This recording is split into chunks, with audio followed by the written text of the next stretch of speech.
Good evening, everyone, and welcome to the Good and the Bad and the Ugly Show, episode 19. And as usual, I'm joined by my two co-hosts, Hot Fuzz and Anthony. Gents, how are we both doing? I'm all right. Great for the greater good. For the greater good, yeah. I'm all right. Yeah, I got me juice. I'm all right. I'm happy. Looking forward to today's show. And but it's been a cool one today, team. It's definitely, I felt really cold today. It's really bittery outside, isn't it? So. Well, this morning, mate, it was just constant rain for I don't know how long, and then also went out in the late afternoon to go and take some stuff down to our meet and greet operation and that, and thought, me, this has dropped. And I was glad I saw it was in a nice warm van. But after that, yes, it was fucking freezing. Yeah, it was. Yeah, especially when you're working outside. You know, everything's cool on you. You know, your penis becomes an innie instead of an outie, and you know, it's just one of those things like a prune. So you know, you think it's like, get me long johns on for tomorrow. Yeah. Brilliant. Fuzzy, how are you keeping yourself, mate? Sorry. Shall I address you as Fuzzrump? How are we doing today? Fuzzrump's doing good. Fuzzrump's all right. Fuzzrump is enjoying his freedom before he gets arrested by his government for simply being on the internet. Yes. Don't be on X. I seriously don't know how which is going to get me arrested quicker. Disrespecting the hell out of North Koreans in North Korea, or the Supreme Leader, or having an X account in the UK. I genuinely do not know. Apparently, it comes with a government warning these days having an X account. Wow, what can you say?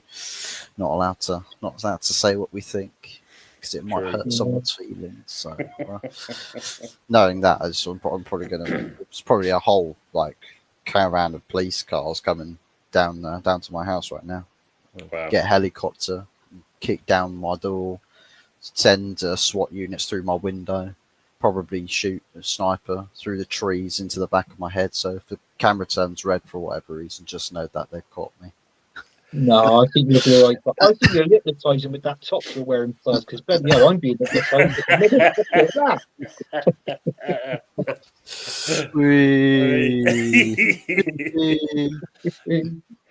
Well, before we go and say hello to our people in the chat, and it looks like you've got a Christmas theme going on.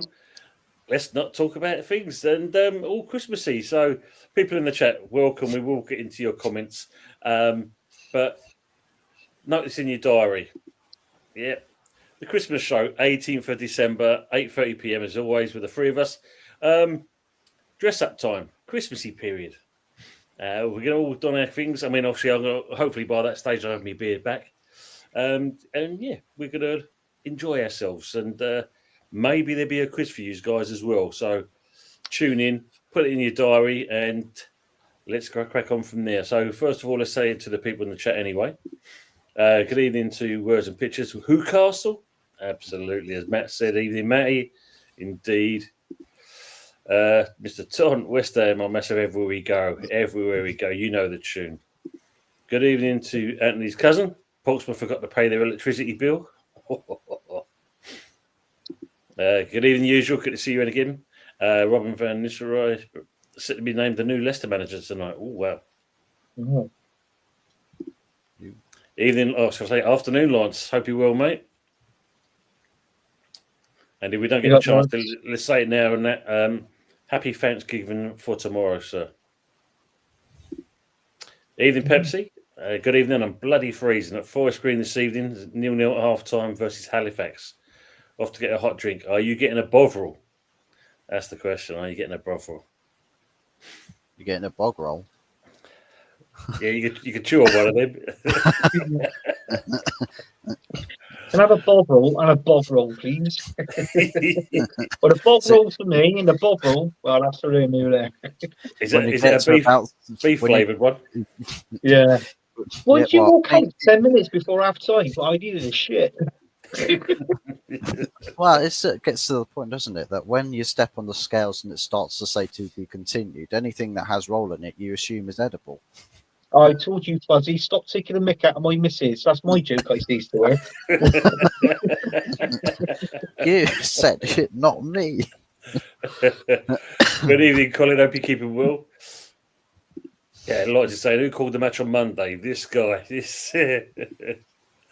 Absolutely. Good evening to Matt. They all say hello to each other, which is brilliant as always. Good evening, Mr. Tont. Thank you much, Colin. And they're going to say hello to each other. Evening to everyone. Good evening, you wonderful gentlemen. Tony, Anthony, and Fuzzy. Lee, big up to yourself, mate. Hope you're well. Good to see you. You got Lee. And as always, Mama Flossie, good evening to Tont, Fuzzy, and Anthony. And again, just great show me and you did on Monday. It was a great show. There he is. Just stand in the corner. It's just a little. It's Just just waving. over in the corner. Oh yeah, he'll be. I'll bring him back in again. There you go. We'll Jesus. bring him back in again. Look at Just that massive 7 head. Evening, Budgie. Evening, everyone. Big up to the panel in the chat, and big up to yourself as well. Hey, hold on. Go back to the picture again for a sec. Which one? Budgie's perfect. You see that one there? The one that's got his arm up. Looks like Anthony. That's Ernie, isn't it? Is it that Bert and Ernie? I can't remember which one. Yeah. But Yeah, look, it's rough tucked Ernie? on the top. We'll work out between the two of them who's Ernie and who's Bert, Budgie and Kieran. Work it out. Oh, right. Okay, then. Yeah. There's not a bulb on there for Tony, unfortunately. Lovely. No, he's he left him out. No, Tony's Cookie Monster with all that fur. That's what he does.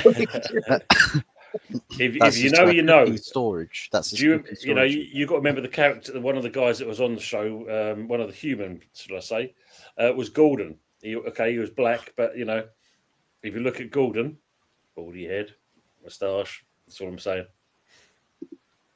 Look him up, Fuzzy. You can share the screen, and you'll see the resemblance. They're saying like each other, which is nice. SWAT Team Fuzzy. Yes, indeed, Budgie. Yeah, what the fuck has ever happened to free speech? Mama Flossie. Heck knows, Budgie. Like yeah. Is that a human puppet? No, he's actually human. He's you know, if you look at Gordon on Sesame Street, you'll see him. Hold on. I found one even better.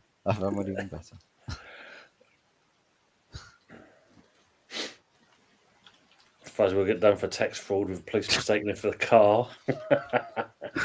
It's over. Good to see you, Brendan. Evening panel on the chatters. They're all saying, Daz, good to see you, mate. Hope you're all good.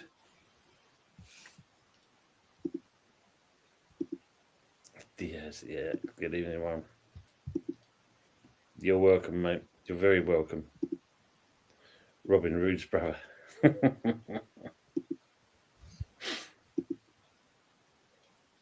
Where's he gone there? He's turned the lights out.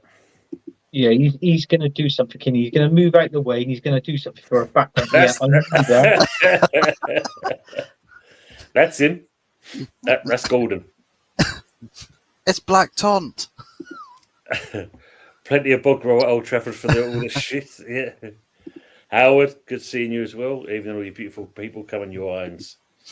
Need to draw him some glasses and give him a headset.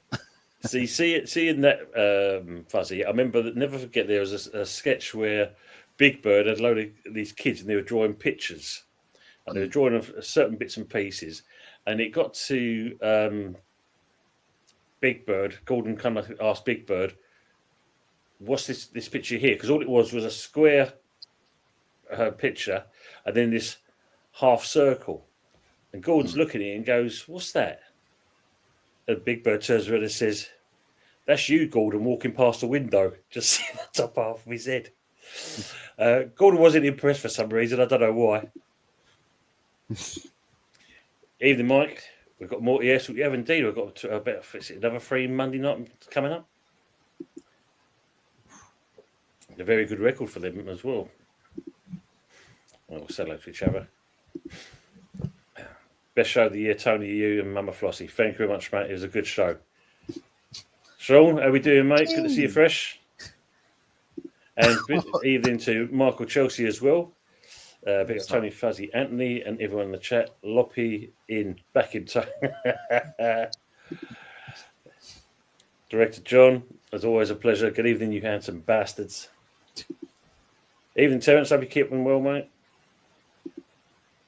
And happy Emirate. Oi, oi. Oi, oi, happy Emirate. And the same for you as well, Mike. Well played, yeah.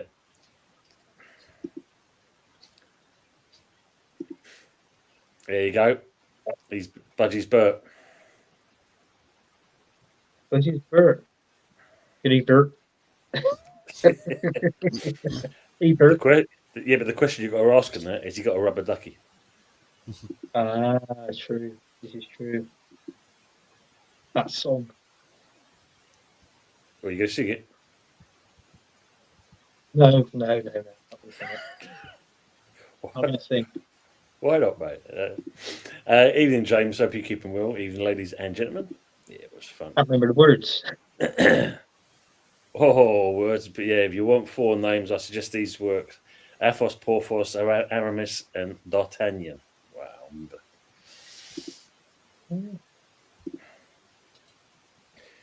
We may be getting slightly large again. You never know. I don't want to know that, Happy Emirate. Will you be doing a watch along next Tuesday, Tony? I more likely will do, yeah, because it was quite a good one on Monday that we did. Larry was the capital of Kentucky. And they were saying hello to each other as well. Frankfurt.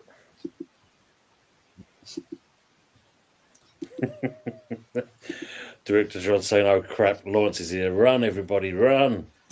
Run, bitch, run. And they were looking good with each other. Well, Anthony, is it mean, all them bad little spells at Arsenal? Where does it mean the tide's turned now that you've got back-to-back wins recently? No, he's not. I don't think I do. I'll be honest with you. I mean, the game on the weekend against Forest. Sorry, sort of say that picture you had of the Fuzzy. That's Paul Parker, isn't it? That's brilliant. Yeah, I mean, I don't get me wrong. I predicted 2-1. That didn't bloody come in, did it? But I mean, 3-0. I can take that as a 3-0 win. It should have been more, in all fairness, for what we had out. I was very surprised in the midfield with it being Marino and Jorginho. With Odegaard. But I mean, I think we really played well. I'll be honest with you. I don't think Forest turned up. I was really expecting a better game from Nottingham Forest, to be honest with you. And yeah, it wasn't. They didn't turn up. It wasn't that great. They had nothing in midfield. When watching the game, I thought they're in midfield. Sort of thing. I thought their possession would have been in the midfield, to be honest with you, knowing that we had the weaker midfield. But no, it wasn't. I think they were weak all round, poor. I mean, Chris Wood, he went on form. None of the players were on form for Forest. Yeah, it's a weird one, wasn't it? Yeah, it was a weird one. But I'm glad that was our first win of the month, though. Our first win in November, believe it or not. Right, and it was onto the Champions League. Sporting winning 5-1. I think they're going to struggle. Sporting. Their best manager, obviously, as we know, is left in HotFuzz44's team. But yeah, I think I've been shocked in the last the last couple of games. I wasn't expecting it at all. But I mean, you've got to give the team credit. In that Sporting game, I give them a 9. I rated the team a 9. And also, you've got to give credit where credit's due from Mikel Arteta as well, in both games really. So he gets a 9 from me. So I mean, fair play to him. This is what I like at Arsenal Football Club. If you do well, you get praised. If you're going to do stupid mistakes instead, and and this, that, and the other, and be stubborn, you're going to get you're going to get a bit of criticism now and then. But I mean, onwards and upwards. But I just can't see us winning the league soon. I mean, Liverpool's up there. You've got to look at Chelsea's remaining fixtures. They got Villa this weekend, and also we've got our game midweek. So we've got you coming up this weekend, yeah, and then we've got Fulham's team on next Wednesday. So there's going to be a bit of a. It's going to be an interesting one, that one. But yeah, I'm happy with the last couple of games, and we'll just go on from there, really. Yeah, we'll go back onto that. I'm just going to say, Howard, thanks for saying this, Howard. We only win when you do the watch-alongs early. But yes, as Mama says there, she's Hammer's lucky charm. That just means, Mama, every watch-along I've got to do now, regardless of the opposition, you've got to be with me all the time now. If you're the lucky charm. Yeah, Mama did message me. She said she'd put that in her diary. So, Winners are grinners, exactly, James. Yeah, you could be our lucky mascot, Mama. Yeah, as I was saying, 2 Bob Sporting Lisbon side. Yeah. Some thrown at me. Had a bit of commotion, some things thrown at me. That's why I missed some of Slavin's earlier. Everything's all right, Colin. Just let us know, please, mate. We want to make sure you're okay. Sporting's wheels falling off post Amarin error. Yeah. Yeah. Here has come to an end. Said one ball for all. Arteta buy a lot of boys in January, apparently. Mike's saying. Do you see that coming out there? I don't know. I mean, we need a striker.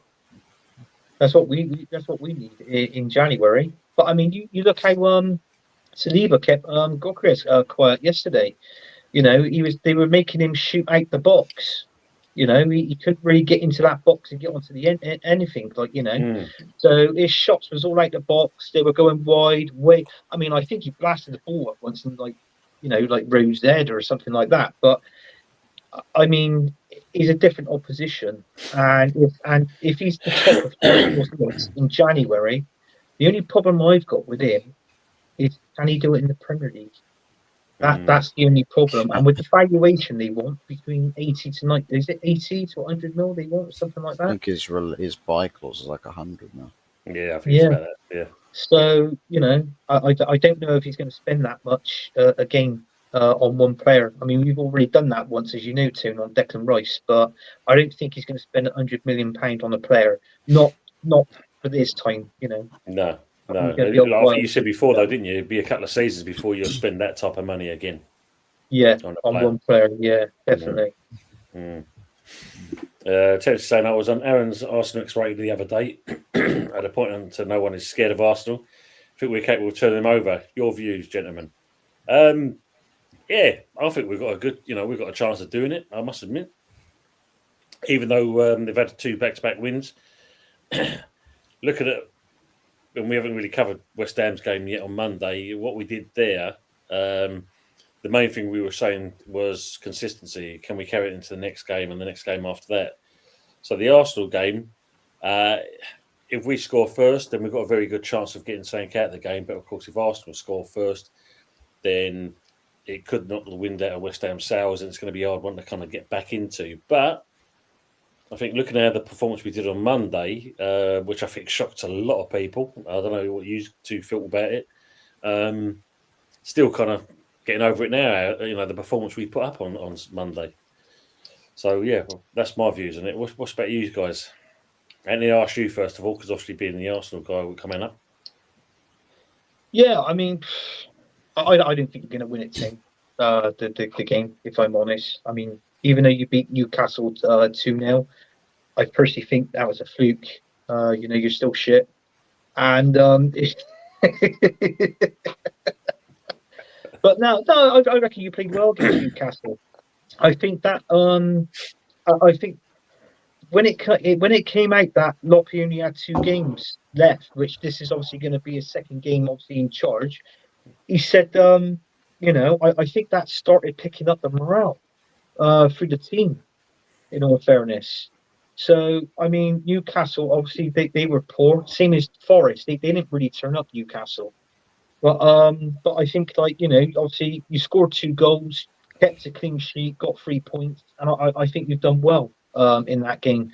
But it's like what I said, on the weekend is going to be a different. I think it's going to be a different story. I hope you do give us a game in one way. That's what I want. I want West Ham to give us a game, and if we can win this game, um, I'll say 3 or 4-0. I can either rip the piss out of you two, either on Sunday, or if not, it'd be next Wednesday on this show. And then, would you like your game on the PlayStation or Xbox? Since you're asking for a game. Yeah. Well, tell the truth, I actually broke my son's controller because I lost in FIFA, so I had to replace it. And I went to the shop there yesterday, so he got my controller. But yeah, but yeah, it's going to be a good, entertaining game. And if you can play like how you did against Newcastle, you might have a chance. Yeah, and that's all I'm going to say on that. Before I ask Fuzzy in that, I mean, what do you think Matt's commenting about Gabriel?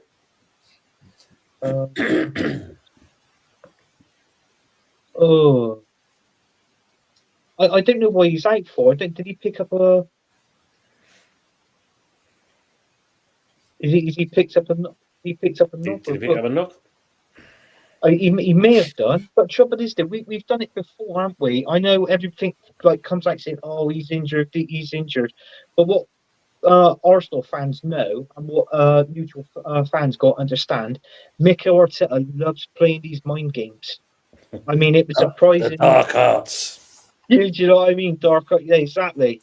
So maybe just likes playing into players. I think he'll feature. We'll go with that one. I think he'll definitely be in the team playing. He's been our best centre back this season too. I know Saliba's great, but I personally think this season Gabriel's been better than Saliba. I mean, what's your take on it, Fuzzy? What do you think about what Terence has said? Do you think we've got a chance to get taken out of the game? Evening, Russ. No. Moving on, anyway. Yeah. Well, no, I think that you can get something out of the game, but there's just one thing that one little gripe that I've got with every team that seems to play Arsenal. Whenever Arsenal come to town, people seem to lose gears. People seem to drop effort levels, and it's like you don't see the very best of teams play against Arsenal. You never do. Because every time I watched Arsenal play a game where it's like, oh, well, they could have lost that quite easily or not found a win in that in specific games. You're like, but watch the opposition. They don't do things that are blatantly obvious right in front of you that would result in big chances and potentially scoring goals that could end up winning you games. And it's like Arsenal can almost walk most of their game. I mean, let's be honest, they've played some really rubbish stuff and still won games this season. They've played some good stuff in certain games, but other games they've been able to play some of the worst football and get away with it scot-free. So, I suppose it's sort of, people will say, well, let's watch out for Arsenal. I think just watch out for whatever the opposition is doing. Just turn up, have a bit of pride. Yeah. Think Arsenal, the big bad Arsenal. We want to absolutely curb these bastards, kick them off their perch. These fans that think send Arsenal, them back into the mire. Yeah, send them back into Mordor. The fucking lot of them orcs. Go back to your dark arts and stay there. Howard saying, can we send Mama a claret and blue shirt? Of course, absolutely. She'll take it with both hands. Good evening, Mason. Good to see you. Big up, mate. Thought I'd drop a like. Thanks for joining my stream the other day. You're welcome, mate. Mason's young chap. He started up his own a channel here. So Mason Aldridge 29. Go over and give him a little like and support. Give him a little bit of support. Nice young lad. And as you can see there, stick your charges where the sun don't shine. Superb. Russ, is Kim Kallstrom available on loan? Ooh, don't know. Maybe for West Ham. But I mean, that's going to put your age up, isn't it? At West Ham. To us down to the ground there, that will, wouldn't it? You know. Yeah. I don't know why you'd want to sign a player that would just get injured on loan. Because he'll probably break his back in about 50 different places just on the plane. Yeah. Fuzzy, we spent 24 million on a player that's injured for most of the season. We ain't seen him for only one game so far. Apparently, if you believe it or not, he might be back for the Arsenal game. Are you Piers? Hey, fuck Are you Piers? Fuck Rug. Hey, you're going to see it, aren't you? Tom's going to go watch him. It's going to be called Fuck Rug, the Return. That's what it's going to be called. He called the fuck along. What was that thing in the paper? Was it? Oh, spot the ball, would it? It'll be spot the fullback. Spot the fullback. Yeah. Where would it really be? Maybe we need another playmaker. The post-match desk segment. So, how many fucks did West Ham give today? Well, it's a bit like Tim's fantasy football team, Fuzz. He's still got him in his squad. Up front. You never know, mate. He might get you a brace of points. I'm still waiting for that moment to come along. Yeah. Good evening. Gets you sorrow points. People feel bad. Yeah.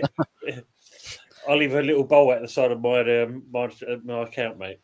The week of football has been ugly. On top of that, Hull City have sacked Tim Walters. I think 18 games in charge, and they've added him. Not very good. Evening, so Colin here. Tony, thanks for your concern, mate. Yes, everything okay now. Brilliant, mate. Good to hear that. Very sad week you're saying there, even James. No need to preview West Ham game. I've already counted the 3 points. Fair play to your Arsenal money. Hello, Trip. How we doing? Yeah, I know it's cheeky. It's good though. Good evening, Damien. Good to see you as well. Oh yeah, that was brilliant. Another 3 points drop, man. Mike saying, Amram ain't no mug. Set the stall out. Quote: it's going to take a long time, not a quick fix. What did you make of the game, Fuzzy, on Sunday? Let's just recap. I know you said it obviously on the Sunday show, but have you taken that game? Have you taken anything from it? And does it seem that it looks promising for what's coming up? Well, I think it's one of those games. Wine. Bring your sorrows. Go on. I don't need wine. I've got something stronger. Evening, Joan. I think with Sunday, if there's anything to take away, is that I think in hindsight, if we had gone out and just destroyed Ipswich, like completely wiped the floor with them, I suppose in the short term you'd say, oh, Man United look really good. Oh, it was fantastic for them. But then you're sort of wondering, but when will these players start to show their true colours? When will people get on the high? And then when the losses start coming in, everyone hits new lows. And everyone's perception, oh, Ruben Amorim's a fraud and stuff like that, because look what's happened here. It sort of started really sluggish and sloppy from the get-go. So it's like Ruben Amorim knows from the very start, that he's got his work seriously cut out for him. And I'd much rather he understand this about his team now, rather than start finding things out like toxic elements of this squad further down the line, where it's happened previously with new manager bounces.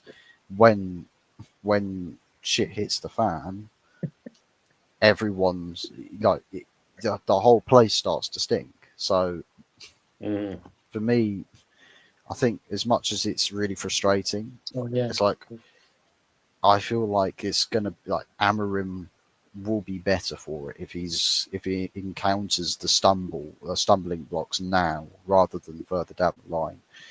And I suppose it's one of those that we're seeing it in training, that it's a gradual thing, that I think the players are coming from a place where they've not really sort of had this quite a stronger togetherness as a team, as a unit.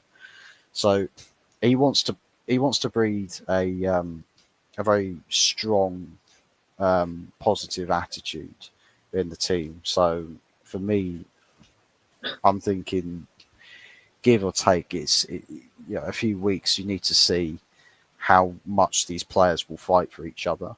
Yeah. Because one thing's very obvious is that there's a lot of players that I think they're only really here for themselves, and getting these players to want to perform, not just for the fans, but for each other. And I think, Ruben Amorim's also put that to quite a high priority, that he wants these players to feel connected to the fans. Like, instead of walking straight off down the tunnel like some players probably wanted to, he encouraged everybody, round them up and say, well, no, you go, everybody over to the fans at the away end and show them your appreciation. Because for an away fan to see your team, even if it's good or bad result, your team regardless comes over to you, shows appreciation to you for turning up. You as an away fan are going to, even though you're probably feeling a bit gutted about the result, you're going to feel just that little bit of thank you for at least acknowledging me. Yeah, exactly. Thank you for coming over, because I feel like you feel our feelings a bit more. It's a bit more of a connection there. So if players understand how fans are feeling, players want to incentivize really pushing to achieve for those same fans, because then if they get the reaction from it, they know they've done a good job. So I think this. Yeah, I agree on that, because I think if you look at it, how many times have you seen it the last couple of seasons that you get the one or the two players going over there giving a clap. Other than that, they can't give a toss. They're straight down the tunnel. Yeah. And that's really it. So something like that, I agree with you, it makes a big difference. Damien's saying, I wouldn't mind us playing Wan-Bissaka left back against Arsenal to try and nullify Saka. Not a bad shout. That's not a bad shout. Yeah, I get that. But just touching on what Fuzzy said, you look at the Man United manager now. He likes playing the 3-4-3 formation.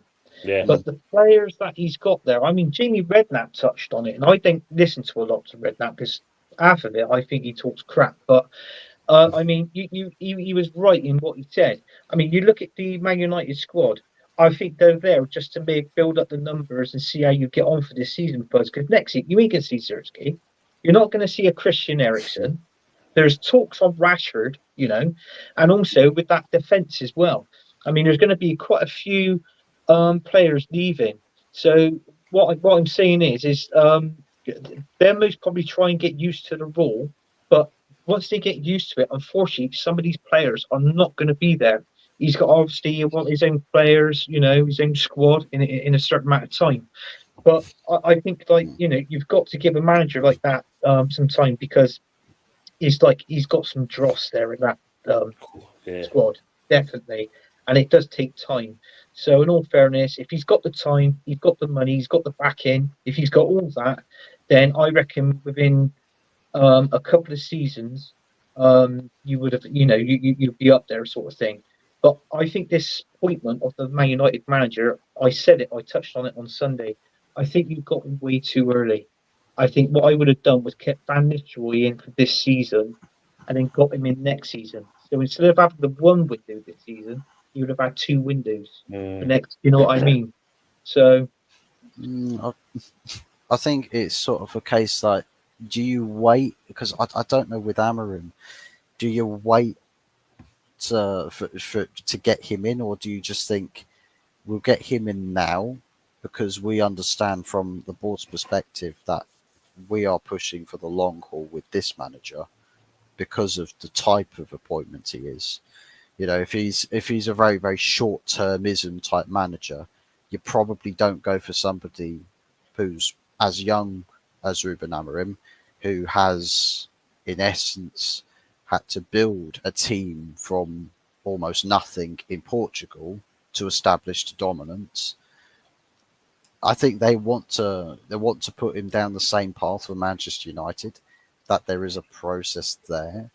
But what they know is, I think the lessons that they've learned from Ten Hag's tenure, where it all went wrong, they know a lot more about the players than they would have done if if they had switched up managers in the summer and these players were trying for the new guy.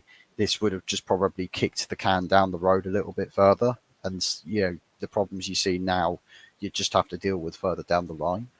In terms of the players, I think with some of the comments that people have said about the Amarim system, I think people who say, well, 3-4-3, oh, that's really risky. And I'm thinking, in various aspects, a 3-4-3 can work in the Prem. Antonio Conte won the league with Chelsea playing a 3-4-3. I think Thomas Tuchel played with a back three. I don't know whether it's the season that he won the Prem. Was it after? Did he win the Prem? I can't remember. I think it was the Champions. No, it's the season he won the Champions League. I think he was playing a back three in that season.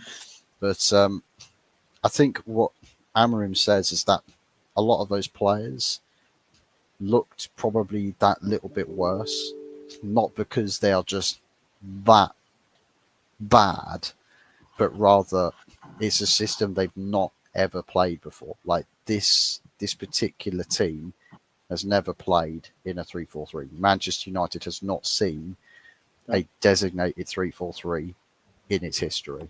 There's a load of players there, barring one, maybe two, with Bruno Fernandes and Manuel Ugarte. Nobody else really has the experience of a 3-4-3 in Amarim's image. He said that those players are inside their heads too much. He needs time for those guys to sort of build the second naturisms to what the very fundamental basics of his system is. Until they understand the basics of how it all works, like forget the complexities and all of the excessive features about the system and how it plays, just the fundamental basics, knowing where you're positioning, knowing when you have the ball, what are you doing with it, where ideally is that ball meant to be going when it's at your feet, because we saw the transitions from back to front were a little bit messy. At the very start, the ideas are very fresh in your head. You execute once, but then you've got to think about, well, how do we get it back into that position again and again and again? And it fell away completely, by which point they're coasting the game. They're not really pushing and pushing. They're coasting because they're not really switched on mentally as to what they're meant to be doing in that moment. So I think we'll probably find a little bit more about whether, how much truth there is to that sort of a statement from the manager on Thursday. Do we see what we saw in the very first minutes against Ipswich, but extend that time frame by another 30 to maybe the whole first half? They play exactly the idea that Ruben Amorim wants them to play. Whether it works out or not, we'll have to see. But I think in the way things are probably going to have to go for Amorim, he's going to have to watch these players, mess around with the basics of his system a little bit before we start to see, the final product. And then I think after that, that's when you can start to think about, well, certain players have got it, other players haven't.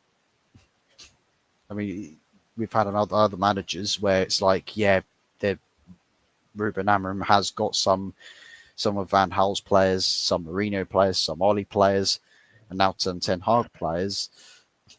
So there's a whole, it's a bit of a concoction of previous failures. It's going to be the case that he's going to have to take time with it, whichever way you look at it. So, I'd imagine it's not going to be the last time we'll be disappointed, and probably might get embarrassed. But I think you've got to take that path, because at the end of the day, you know what you've got, where it's you stand, and I think, as I said on Sunday, I think he's going to, Ineos are going to back him. He'll start bringing in the right players, and then, as Anthony just said, then you'll see Man United kind of challenging back how they used to be. I think because I think he will kind of turn that club around. I think he's the right type of person that would do that. I mean, not being funny, we're just kind of reverting back to us. I mean, obviously, there's a couple of people said about with Saka and Matt's obviously mentioned Odegaard as well.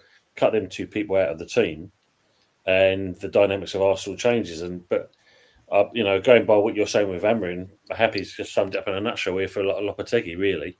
As long as we see a decent performance and it's a loss, you don't mind it. But as you said, don't want him reverting back to his old ways, which I think we all feared. Because for me, Monday, James said it there as well, still in shock at how we played, because it seemed the previous 11 games was absolutely piss poor. And with this game on Monday, I don't think anyone expected it. The way we kind of outfought Newcastle in certain areas. All right, you could say the fate of Isaac's goal being disallowed.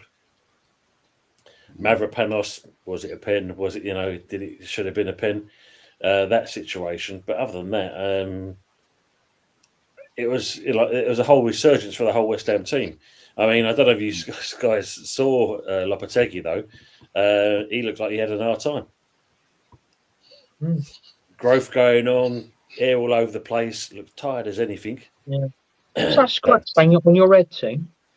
Oh, that's I'm copying Pep. I'm copying Pep, mate. Right. Yeah, I'll copy Pep. Seems like the look I want to harm myself. Yeah, it seems to be the look to have these days. I mean, that was a weird one, because they were saying about did he have a fight with Haaland and all this kind of stuff. Yeah. But going back to your game, Tune, I thought your defence, that was the best defence I've seen them play this season. For West Ham. Yeah. And Areola, I get it now. I think his position obviously is up for grabs. Listen, I know his name's Fabianski, but when he played for Arsenal, I used to call him Fanianski, right? And I think he played really well. Your goalkeeper Fanianski, to be honest with you. So the performance for West Ham for me was your keeper and your flat back four. I know you scored the goals. The goals is important as well. But if it wasn't for that defence, that how West Ham played for defence, honestly, I mean the marking in the box, unbelievable. And I the first time I actually seen it as well, a corner come in, and when your players were, they were man marking the players. I can't remember who it was. It was one of your defenders, and he had no one to mark. And if you notice, he walked over, and he got the post. Do you know what I mean? So it's like all that sort of old football coming back into that game, because he couldn't mark up anybody. Somebody in the comments can actually probably say who it is, but he was marking the post. So it was actually good to see that, and I felt that, and there was more communication I noticed within your team as well, because I've watched West Ham a few times, even on highlights. Like on Match of the Day, out on catch up or whatever. But I noticed in that game, communication throughout your team against Newcastle, and we can all say, "Oh yeah, but Newcastle was like Forest that weekend; they didn't turn up." Yeah. Okay, they might have not. They might have not. But your performance was the best I actually seen this season. Was Absolutely. In that game on Monday night. Yeah. I think that that's the thing we said as well. I mean, Mum was surprised how Newcastle were playing, but I'll go with what you said about with Fabianski. The thing with that, any balls that Newcastle tried to deliver into that sweet spot, he was reactive to it all the time. And then I don't know if you saw the one with Todibo where he made an almighty clanger and managed to cannon off of him, and yet Fabianski was quick to react to it, kind of. So that just showed you that things were going our way, and with that, and make you right. Every time they did have some chances, I think there's only twice that we kind of slipped up, and we was very lucky not to kind of concede. I think one was close to the near post, but other than that, we was immense. And obviously, I did the watch along, and people were saying in that,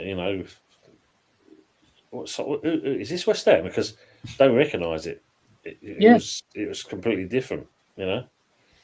Because I even put in your chat, I said, "What's going on with Newcastle?" I put a few comments in, and even when Mama Flossie, when she was on the watch along, she was absolutely right. She said, "Look, Newcastle just didn't turn up today. It wasn't our day today. We couldn't get. I mean, obviously the Isaac's goal got ruled out offside and he scored, but they just find Newcastle actually they struggled in that final third of the pitch. Definitely. Just to let you know, looking at Liverpool 1-0 up, but Real Madrid's just been given a penalty, and Mbappe's stepping up to take it, and the keeper saved it. Yeah. Justice served. That just shows you where things are getting bad for Kelleher. Kelleher's making a name for himself. Fuzzy, James got a question for you. Where do you think Man United will finish now on the table, now that Emirates taken charge? Top half, definitely. And if it's double figure finishing position, I'll just tip the table upside down and we'll finish top half. Easy. Nice. But where I actually think, if he can get us playing steady football and provides a bit of consistency with results, I'll be looking somewhere around top 6. If he can get into top 6, then I'll take it. Yeah. I mean, Howard obviously just put there, how many men have tried it since Fergie? They tried and failed.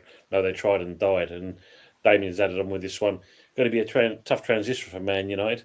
That's why I was worried about getting Emery in. So much recruitment needed to make the system work. But exactly. I just think all our teams on the weekend team, all right, not Man United because they do, but obviously with the likes of Arsenal and West Ham, I think at halftime we were like that. What we were like, squeeze the lemon, guys, squeeze the lemons. So we squeezed our lemons at halftime. Funny you saying that, because obviously there's a comment I starred here. Joanne saying, am I going to see Terence on Saturday? Joanne, I've got them charcoal shirts. Thanks for sending them to me, and I'll make sure I'll give it to Terry and that, the ones you burnt on the fire. So I'll let him know there's a present from yourself. Yeah. Emirates only budget every Emirates fan. I tell you, my sources are telling me that we have a budget of about 75 million in January. That's what I've been told. Be interested if he's going to buy anything. I mean, are we going to cut our losses with full Krug and say, ta-da, see you later, thanks very much? But it's a no thanks. Maybe then we're going to get 75 million from, because you spent quite big in this window as well, aren't you? At the summer window. I can't see you spending 75 million in January. I think you might probably buy another player, but I think most of it might be a couple of loans too. Possibly. I think if you look, if it's going to be, it's got to be a forward at least. Yeah. Damien's saying the big question is, can Man United stomach a transitional period? He doesn't have the players to make the system work yet. I mean, I think you've already alluded on that, Fuzz. I mean, the thing is that I can say that with the fact that this board with the it's true. Yeah, I'd say the thing is with this board, I think for a lot of people saying, they're going to need a huge amount of signings. It's going to be impossible. They can't do that. Well, actually, this board can. Unlike previous boards we've had, where it's been save money first, get the best out of what you've got. This board understands you can't do that.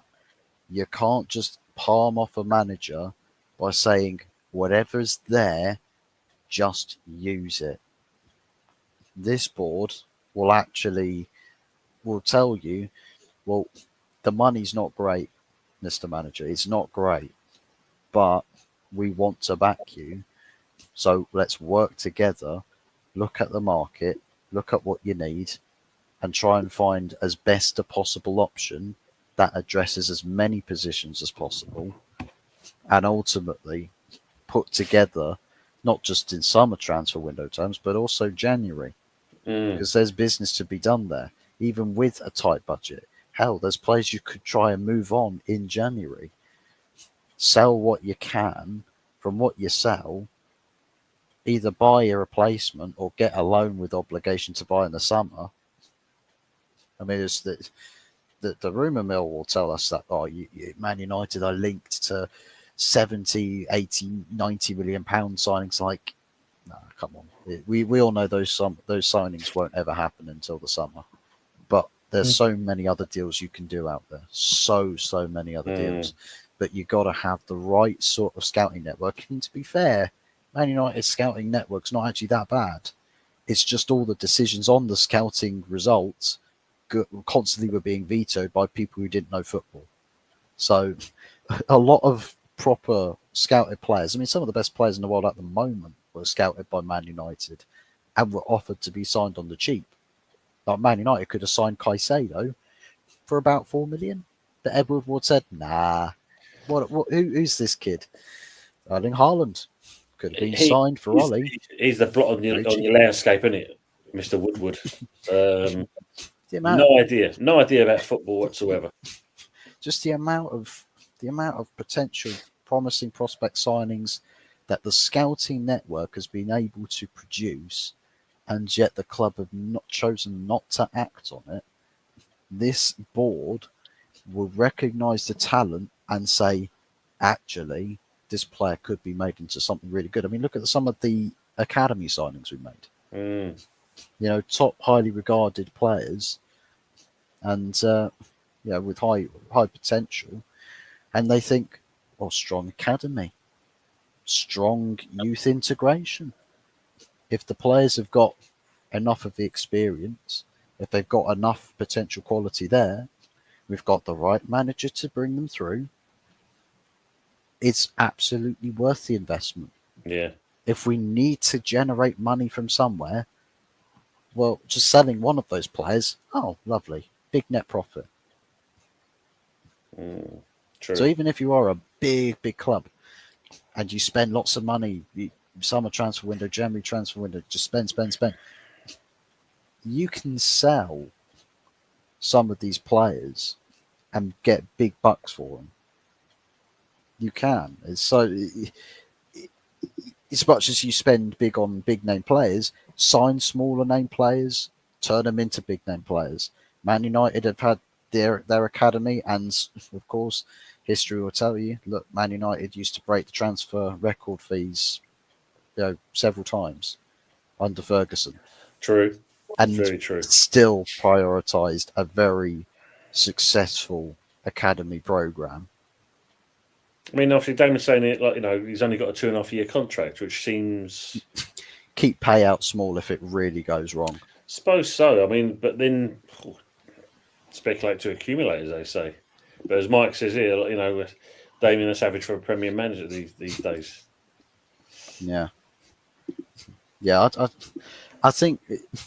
I know that people will say the managerial contracts are short, but you kind of need them to be, because the manager's the most likeliest contract that is going to end up needing to be changed if your results don't go your way, and you can't spend ridiculous amounts of money on a manager.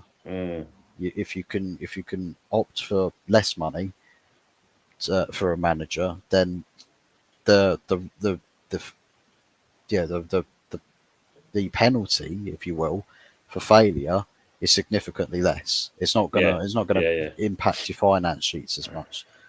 And if you're a manager, you're not really thinking about, what's my contract situation? You're thinking, right, what am I doing for the next game? And you keep doing that, and your success as a manager, the contracts will come to you.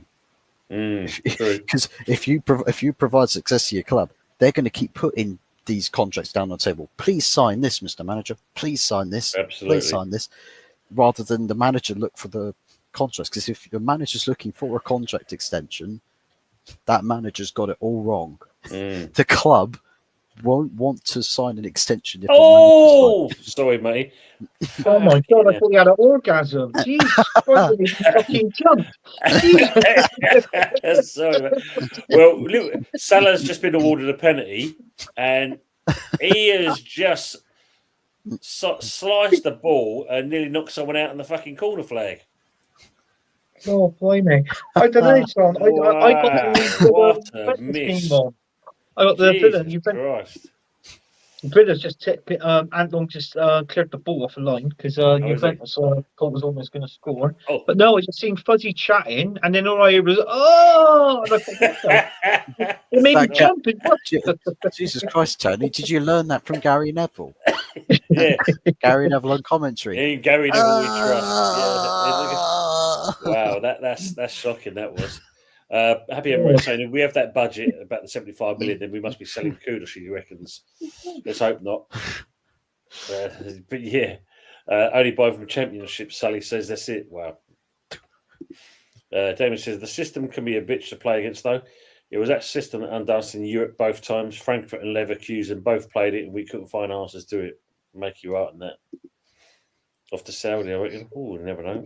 Selling Kudos will be a mistake with West Ham. Decent player.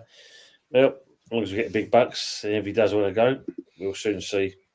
Yeah, I agree on that, Matt. As I said before, I think Kudos got himself sent off for the Spurs game because of Lopetegui. I'm just saying, in scales of time, the projects, it's not huge. He's backing in time. True. It was, Lawrence. I mean, that was good. The key thing about that game on Monday that, and Anthony said, seeing the end, it was the fact that every single player, I mean, Sola, Paqueta, the ones where we had question marks, they look decent. Somerville, we know what he can do. Bowen had a lease of life that we haven't seen for a while. I think that was since getting the goal for England. But yeah, great to see it. That is embarrassing. There's a miss from the Girona game. One of the Girona players, a cross goes from right hand side over to the left. It goes through a body of players. The guy on the left wing plays it across to the right hand side, goes past everybody. Massive clear goal. The player just has to side foot it in. He chips it over the bar. Seen those ones. Seen them. And he is, I kid you not, 2 yards out. 2. Wow. Reminds me when I thought was I had, he used to miss the target from 3 yards out. Yeah. I think he's learned that from Kai Havertz. Yeah. Mate, yeah. Good one here from Mike, though, isn't it? Who's being dropped when Kudos and Alvarez are back? Well, knowing this manager, he's either going to drop Souček and more likely going to be Somerville, which I think would be the wrongest choice going. At the end of the day, Somerville's playing well. Kudos shouldn't be out on the wing anyway. So, yeah, but we can see it coming. This is what we'll probably see from these. Yeah, he needs to be that number 10 ball, Kudos, I reckon. Yeah, absolutely. That all day long. It's written on, written, as they say, in the stars. That's what it should be. But for some reason, you're playing him out on the left. Wrong choice. Especially when you know him. You've seen Somerville, how he's played, the last couple of games. He's been on fire. Yeah. So why change something like that? We'll see. They're saying they're paying it though. Hoping Arsenal prize that kind of money on the centre forward. Liverpool ever not paying that amount for players.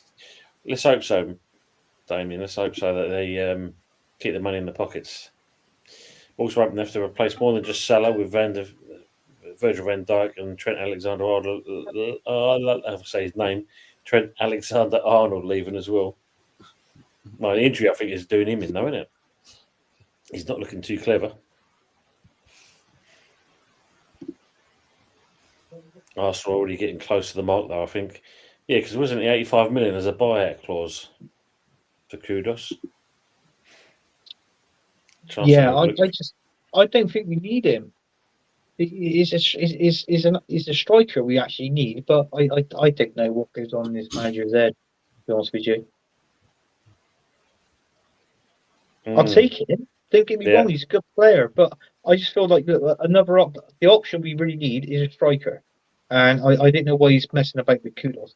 I'd rather see Kudos stay at West Ham all this season because it's like what I said, you bring these talent in, whether it's Arsenal, West Ham, whatever team, and it's nice to see players like that playing in the Premier League.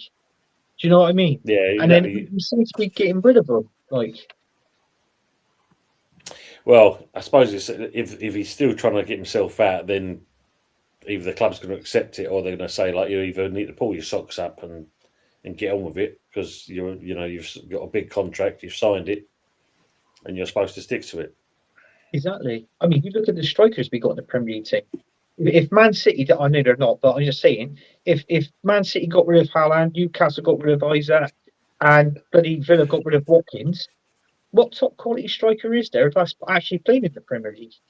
That's the thing, though, isn't it? They're few and far between, really, when you look at it. You can have Granny Dings, mate. He's doing it. He's looking a bit sharp at the moment. Oh, fucking hell. He's looking sharp. Even at the Marcar, no going back to the old ways.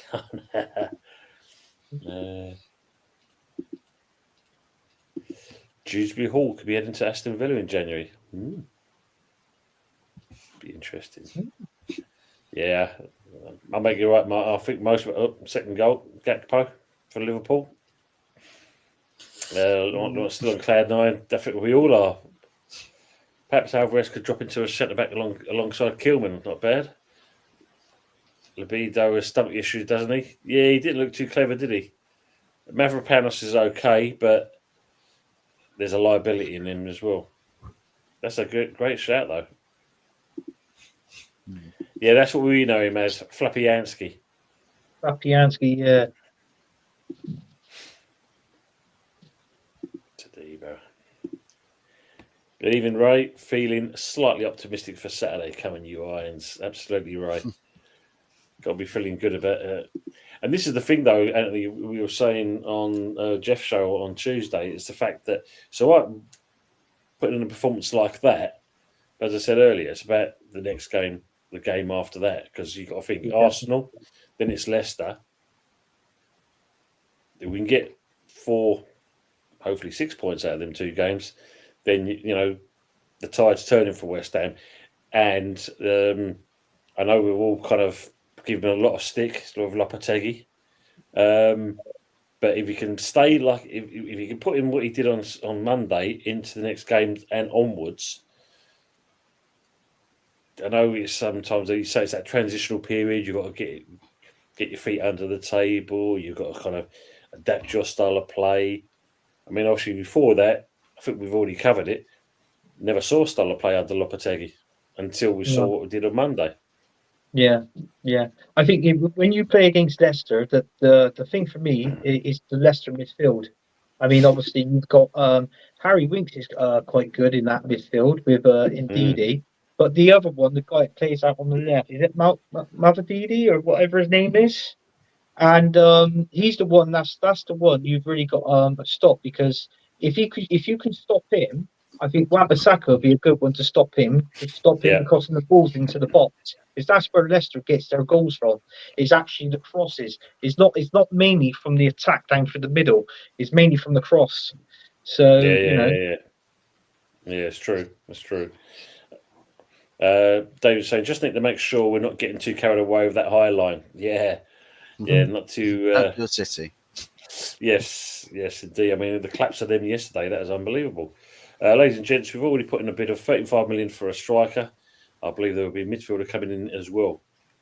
Decent if that is the case. Yeah, I've read that. That's they're getting their money back, aren't they? Palace. Apparently, you're going in for Nketiah. You're getting in. You're still waiting up for that day to happen, aren't you, mate? Oh, definitely.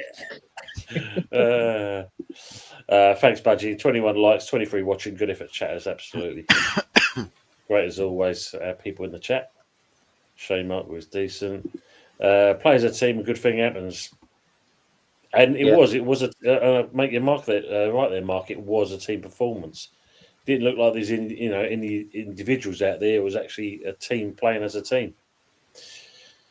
A rare sight for this season from West Ham, and long may it continue. See, it's these moments that I'm not overlooking. All the chances Newcastle had, hence why I wouldn't be opposed to bringing Alvarez back into the side. Yeah, I mean, hopefully he's just got to stop himself being trigger happy with yellow cards and stuff. 10th then Fuzzy Matt saying, big up to DJ Crane, Tony Tone, top half regardless, brilliant Fuzzy. And now we're saying I really do believe we beat the Arsenal, and I think we got the chance of doing that. And yes, we have indeed, haven't we? We've got a decent run of games in December. And also, I've got to say, if you look at the video short that Lawrence did for the game, brilliant, the passion and the energy from him, I loved it. It was a great thing to go and watch him and that, get the chance to see it, have a look.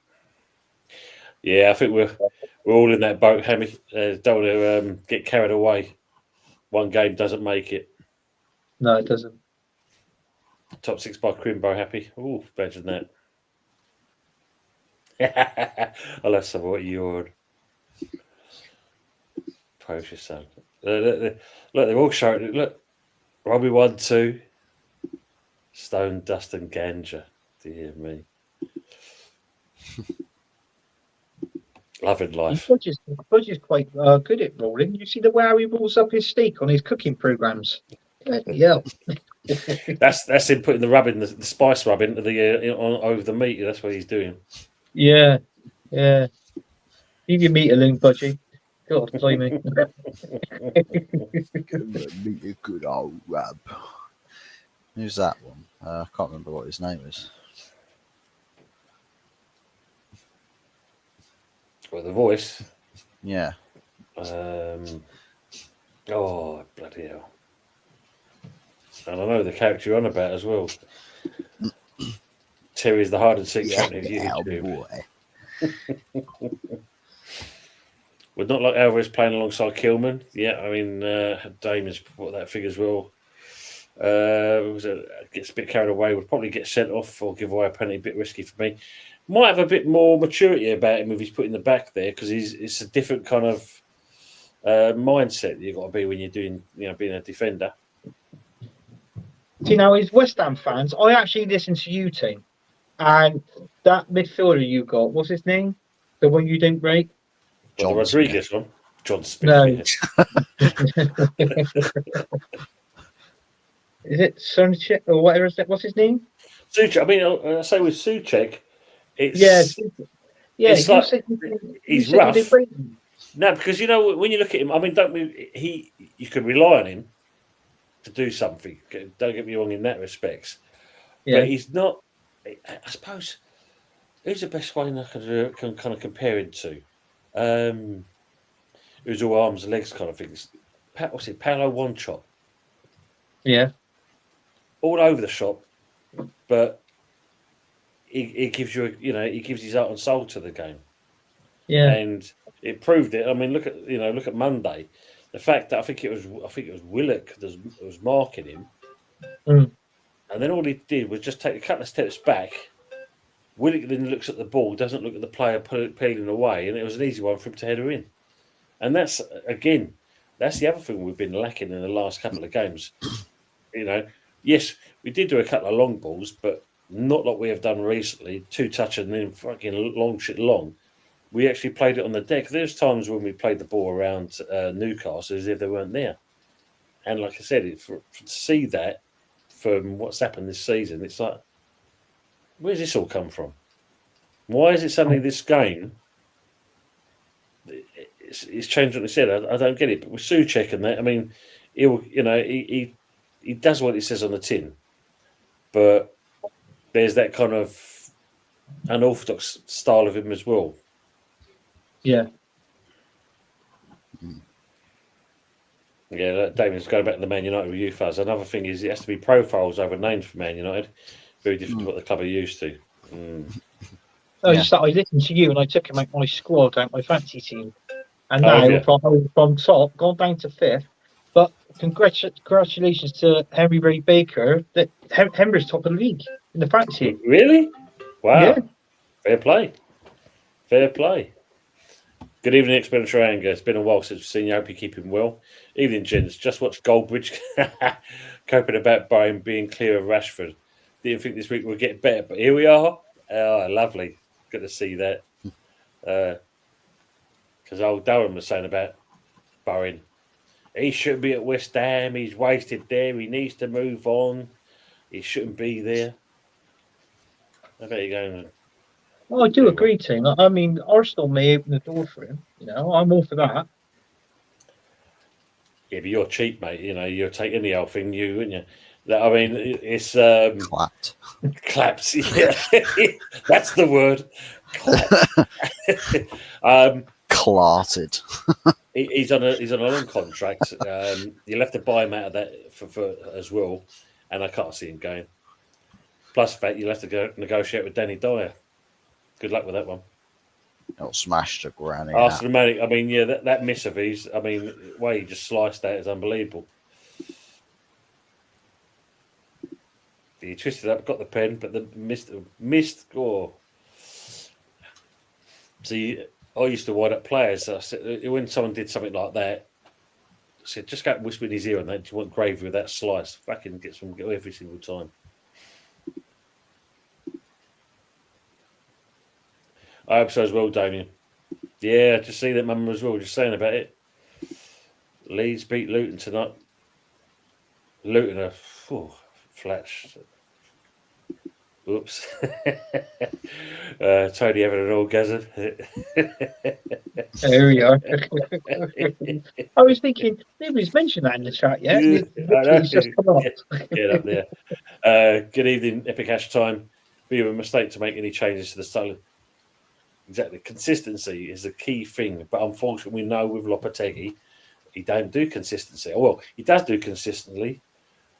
Poor. Consistently bad. Yeah, bad, poor choices. That's the thing he's consistent on. But hopefully, like we said, this Monday game has been a turning point for us. But you're saying, got to walk the dog before I start my show. Big up to everyone in the chat and see you tomorrow for the West Ham review. Brilliant. Budgie. We'll catch up with you later, Budgie, on yours. Love Kudos as a 10. Absolutely. I think Anthony's hit on the head there. Luton beat Hull City previous game. Blimey, they actually got a result. Yeah, saying, surely as clueless as we've been trying to find a system that works, Lop doesn't change a thing from the best performance of the season. No brainer. Yeah, absolutely. No brainer. But we are talking about Lopetegui. Maybe that dishevelled look that he showed on Sunday is his epiphany, and he's gonna. His no brain look. Yeah. Mind you, when Danny Ings come on as well, kind of thing. He's old. His syrup was going to kind of go on an angle like that. He like a little bit of a roof going on. So I don't know what's going on there. Ladies and gentlemen, I still feel like he's not the coach. If we have ambitions, we need to get a much better coach to compete for a top 6 to 8 spot. Agree on that one. All the Arteta nut huggers are in his slot doing better phase 1. Can't say no more than that, can you really? Not stammer on that one against Newcastle. Only positive sign for me was no Rodriguez. Yeah, because I think you made a point of saying earlier, bring him on as as cover. I wouldn't say impact, but that's all he really needs to be as. You don't want to be there, so. Just seeing that player there. Just off subject. I don't know if you heard this morning or you seen it in one of the news columns. Mr. Feel sorry for me, Jude Bellingham, saying that in the Euros that he was a scapegoat and he felt unloved because everyone was putting pressure on him. It's because he was unloved. I thought myself, when I heard him say this, I thought myself, get real.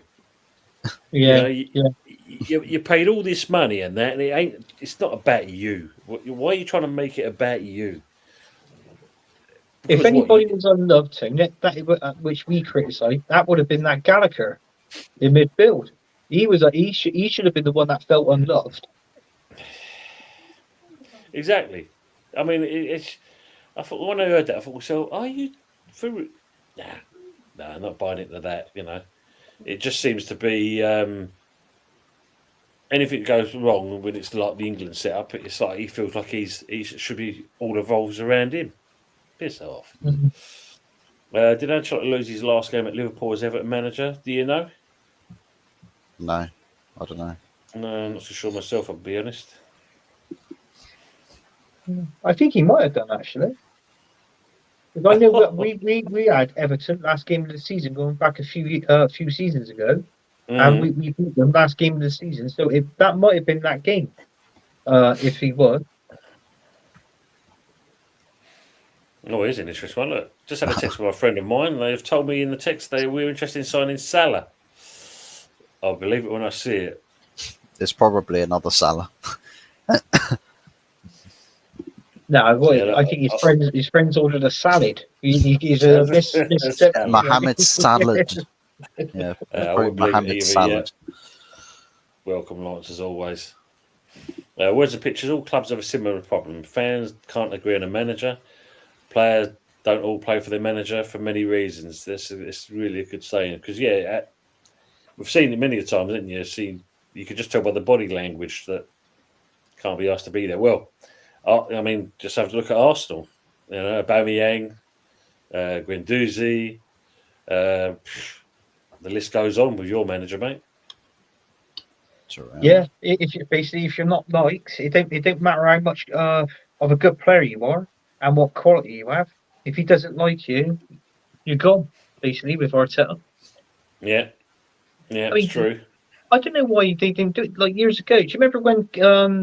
I don't know if Fuzzy remember this. You would definitely remember this thing. Do you remember when Kenny Dalglish was the manager of Blackburn Rovers and won the league in that? Yeah. But before that, the goalkeeper, before they signed Tim Flowers, Bobby Mims was their goalkeeper. Right? Yeah. And Bobby Mims and Kenny Dalglish, they hated one another with a passion. They ended up having a fight. But Kenny Dalglish being the manager and being the grown-up that he is, he literally put that aside and still played Mims because Mims was doing a prolific job in goal. Why change Do you know what it? I mean? Yeah, Personal difference aside, yeah, exactly. But trouble is though, with the likes of today, with these managers and that, it's like, oh, no, I'm not playing you. I don't like you. All this that is rubbish. It's like put your personal feelings aside. If he's performing 100% day in and day out on that pitch, you play him no matter what. Yeah, the old woke brigade, as they say, isn't it? Really, when you think about that. Yeah. Position manager has been undermined. There's now precarious, resulting in unstable clubs. Yeah, it seems to be the common thing. Yeah, not carrying away with Arsenal. They let us down every season. Yeah, this one's going to be no exception. Agree on that. Fuzzy, what do you think of City at the moment? Shit. And what do we think of shit? City. That cute. That's all right. We hate City. We hate City. We hate City. We hate City. Yeah, that's what I think. I remember Tony's. It's the air up here. Made them play better. Yeah, I must admit, Mama, I could breathe easily when I was up at Newcastle that time. So I totally agree in your comment there.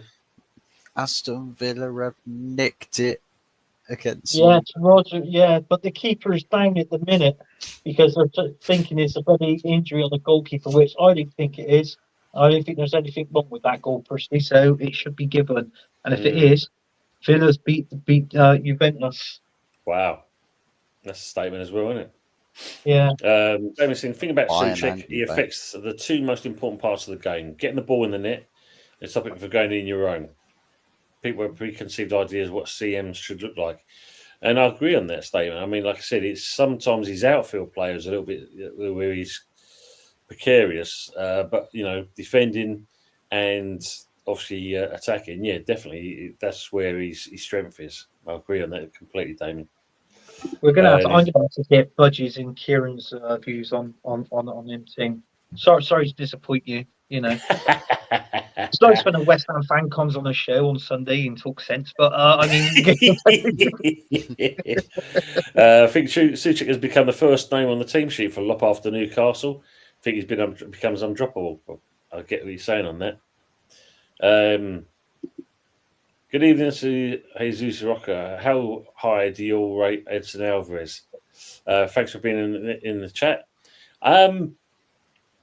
It's like that goal fuzzy finished 0-0. I think Alvarez is a good player. I think the problem is where we've been playing some crap football, and that is where maybe seeing the frustration of him being sent off. But he can be a decent player. I think it's just a case of sometimes he goes in a bit too rash, and hence why he's getting the bookings all the time. I mean, what do you think about Alvarez? These two? I like him. All right. I like it. I like him. I feel. Do you know, but mind you, because he plays in that midfield, doesn't he? He's like a defensive midfielder. Which, in all fairness, it reminds me of the years ago, the Roy Keanes, the Paul Ince, the David Batties. Do you know what I mean? You had to have that strong, solid player in the midfield, in the middle. To me, he does tick the boxes, but I personally think is a personal problem with him in the squad, with regarding Loppe and that sort of thing. They're not getting on. They're not seeing eye to eye. I personally think a player like that, it spreads. It's like a vicious circle around the around the team, and he's in the dressing rooms as well. And when players pick up on it, it affects the club. It affects the morale. So I think the best thing to do is get rid of him, but you'll have to replace him with a player of that caliber, I reckon. I know a lot of fans don't like him, but I do like that solid centre mid in the middle of the pitch. I always have. Yeah, you don't mind a little bit of kind of what they class as the old school, innit? Because they're going to get stuck in basically, which some teams don't kind of agree with, as you said. AFC always. Tony HotFuzz, Anthony, big up. It was a great result from us last night, but there's still work to be done. 21 years without a league title, 1,577 days without a trophy, and counting, basically. It's true. Well, I mean, AFC, he's right there. He's got everything right to a T in that comment. Yeah. I keep saying it as well.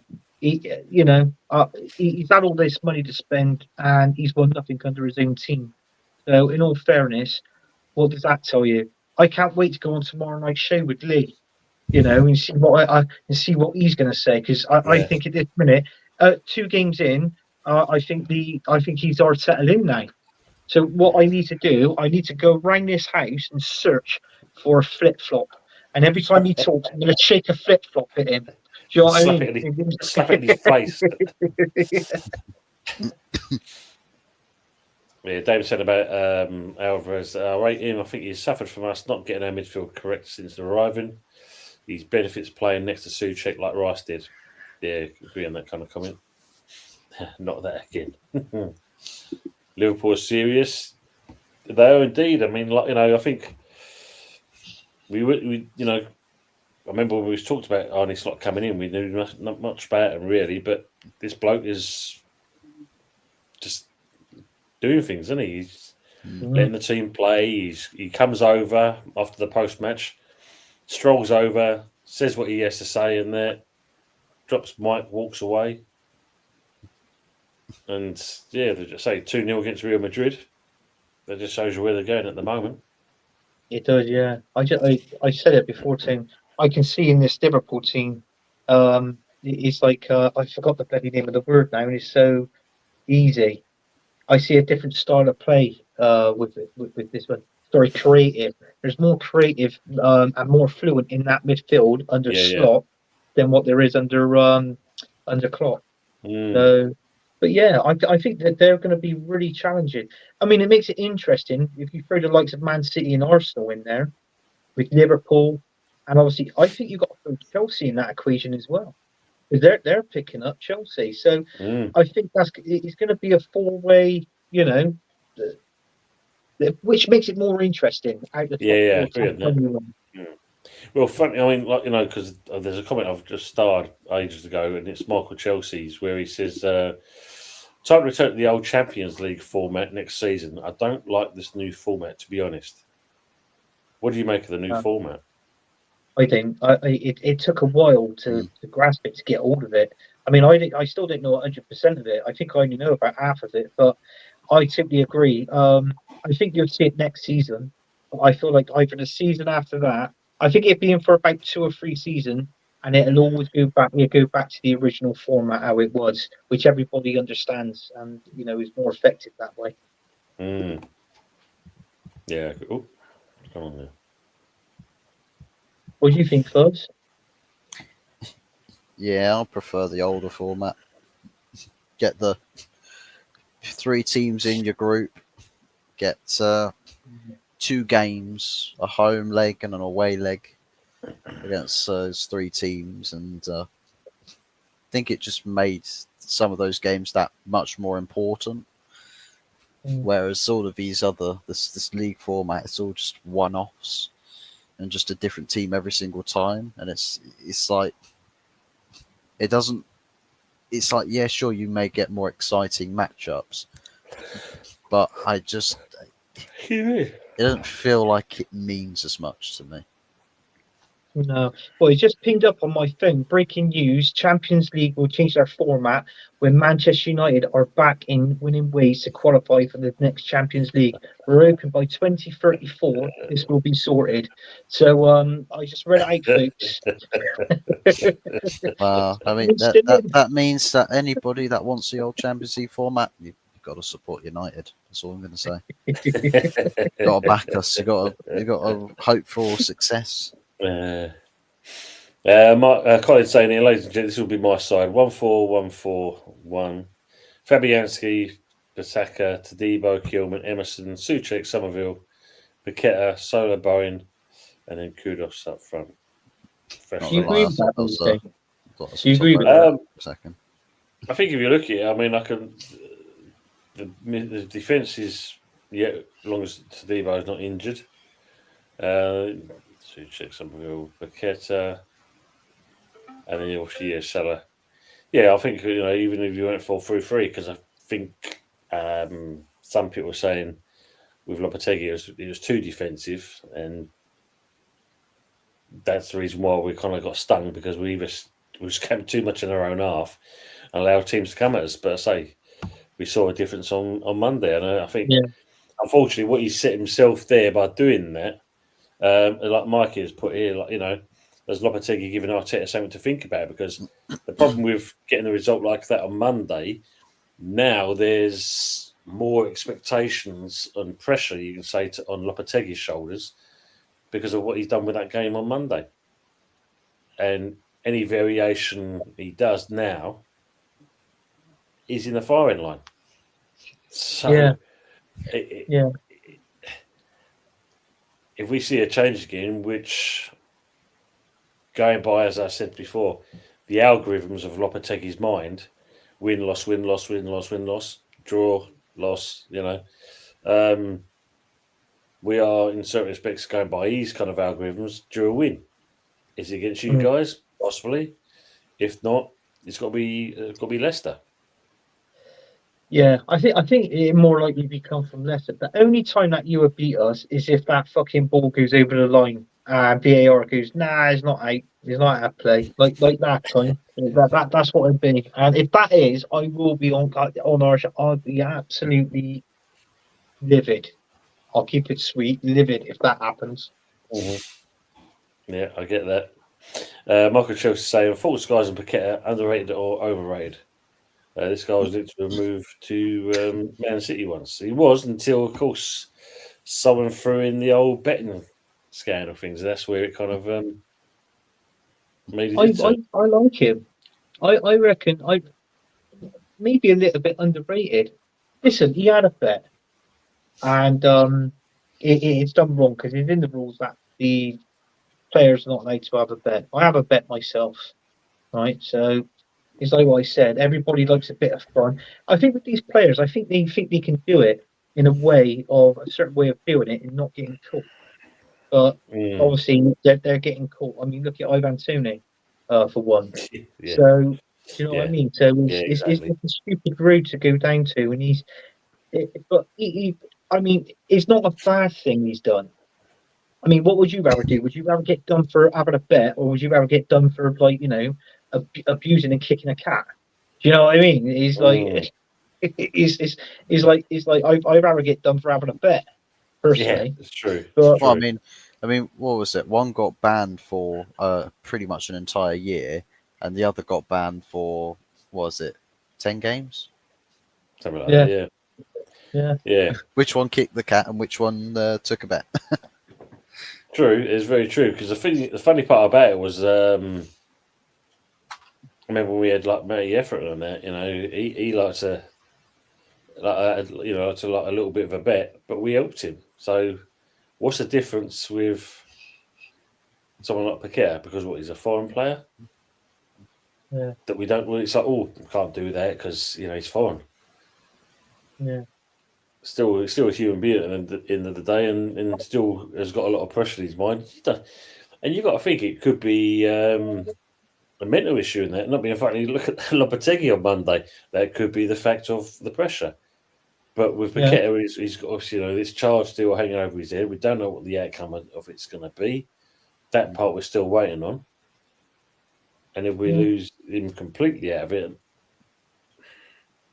who's there to really kind of step up? Yeah, it's weird, isn't it? I mean, everybody looking at it, and everybody was distraught with Pep because he had a dream, but apparently about fucking Freddy Krueger because he attacked he woke up in time apparently. But you know what I mean? Yeah, he's got the role apparently. So yeah, he got the role. we'll look out for the remake again. That question. So, you started. Yeah, sorry, what do you think of Sporting? Didn't give us enough respect last night, or was it we were just too good for them? I think the respect didn't come into it. I think it was because we were just good for them. I can understand what AFC's always on about. The thing that I didn't like was what the fans did behind Raya's goal net, was like lit off the fireworks. And did you ever? I don't know if you watched the game, but there was a loud bang, and as it echoed around the stadium. And I think they were chucking that. I think it was fire or a flare or something like that.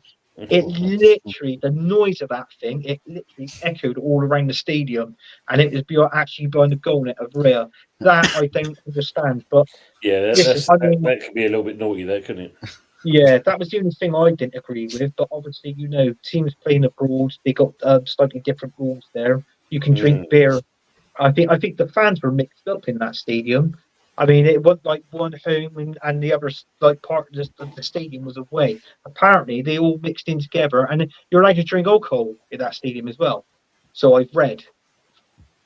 So maybe it might have been an Arsenal fan throwing an Arteta bath bomb at Raya. It's like, bathe in this bitch. Yeah, I think it was a lemon. I think it was a lemon fuzz. It hit the crossbar.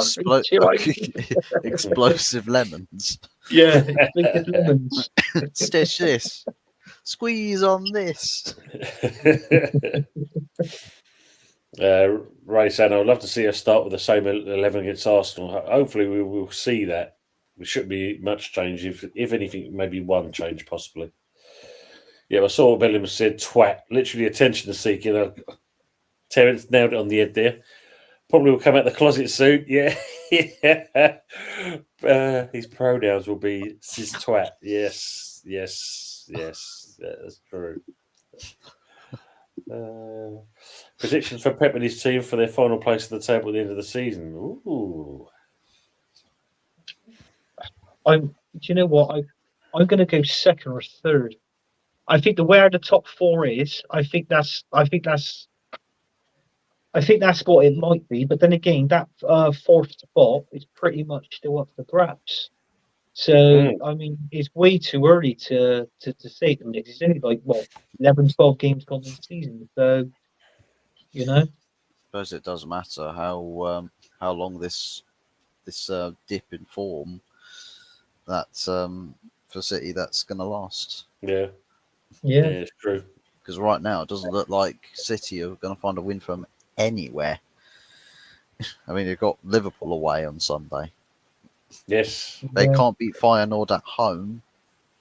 What do they think they're going to do against City against Liverpool? Exactly. Drop Haaland and play fuzzy. That's what I'll do. I'll just deliberately score loads of own goals. I'll be like, I will score 115 own goals, baby. in the I mean, honour of Joe's the saying St. here predictions for George. Pep and his team for their final place in the table at the end of the season. Second or third. Like, Second or third, isn't it? Yeah, so there's no other alternatives really in that respect. I think that's the way I see it. Fuzzy, is anything different? Yeah, I think second and third's probably most likeliest, but we can't rule out fourth because Chelsea might. not at all. Chelsea are in and around that area of the table, Mm. and or Man United just have the most sensational comeback. Can't rule that out either. Well, super talented. We haven't got the absolute best out of him, in my opinion. Moyes wasn't brave enough to play him as an 8, and Lopez got on well, playing enough. Fair, that's true comment as well. Arsenal even challenged to. Sorry, they can't even challenge for the ball anymore. Just a brush and the goal was taken away. Colin says, "So Anthony, mate, you're saying I don't talk sense? Nah, he ain't saying that. He's a wind-up merchant, Colin. He always has been. He ain't going to change that part. Don't buy it. The entertain to please. Oh, is he on about with the Salah? With the Salah thing. Don't forget, what was it? Who was a player during the summertime? I think he was banned around to everyone. I'm trying to think who the player was now. One minute he was going to go to this player, this team, and he's going to go to that team. He's going to go to some other team. Don't think it even happened. No. David saying Alvarez has been let down by his team selection. Moyes mismanaged. Yeah, midfield. Lopez. Yeah, it's true, Damien. I think if you look at Lopetegui, he's virtually kind of carried Moyes' blueprint over of what he used to play at, and we want to see something different. He's agreed to leave as long as we give him a statue. Slot is Klopp 2.0. We agree on that comment.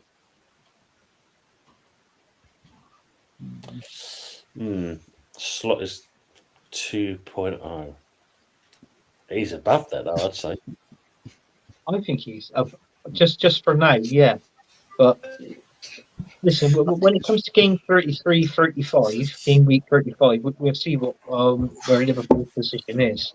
Yeah. You know? So, excuse me. I mean, it's like what you said, Shane. They're doing well, but I mean, after the new year, like sometime in January, February, they might go through that, that dip. So. No, of course. Obviously, we know the budgie show is going to be starting soon, so we're going to see some people disappearing over to there, but we will see you shortly anyway, no doubt. Go ahead to the crossover the network. Thank you for your company, gents. Much chat, much love. Howard, always a pleasure. Angelos, West Ham in contention too. We're on the way up. Arsenal getting smashed up.